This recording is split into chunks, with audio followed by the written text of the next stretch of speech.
بالنسبة لمديرية أوقاف الجيزة أكملت استعدادها لصلاة عيد الأضحى المبارك بتجهيز عدد 319 ساحة على مستوى المحافظة بزيادة كبيرة عن ساحات عيد الفطر الماضي.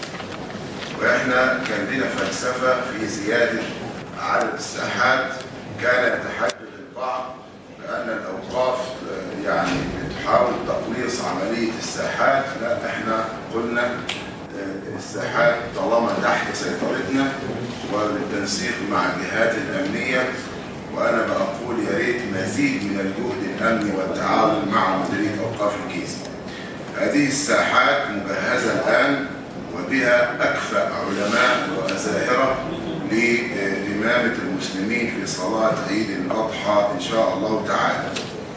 اخترنا هؤلاء العلماء على حسب الكفاءة وعلى حسب احتياج المكان.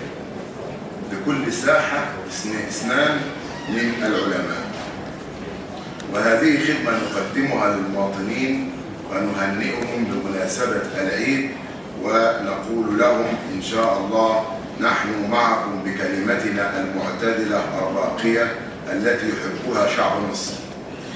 طبعا في تنسيق مع جهات كثيرة لإنجاح عملية شعائر صلاة العيد، جهات كثيرة بيني وبين المحافظة وبين كل مدير إدارة والسيد رئيس الحي ورئيس المركز. بعد ذلك بندرك أنها خدمة للمواطنين نقوم بها بما يرضي الله، لأننا جزء من إعادة الأمن والاستقرار لمصر يكون من خلال المنابر في المساجد، وهي خط الدفاع الأول كوزارة الدفاع تماما بتمام، ونحن نقدم أرواحنا فداء لهذا الوطن. بالمناسبة الحقيقة عملا بحديث رسول الله صلى الله عليه وسلم: من لا يشكر الناس لم يشكر الله. أنا بشكر محمود بيه الأستاذ محمود رئيس حي العمرانية الذي استجاب لي سريعا، هاتفته من أجل مسجد المشاري في الهرم وقام على الفور بعمل اللازم والإزالات، فأنا أشكره من خلال هذا المجلس المحترم.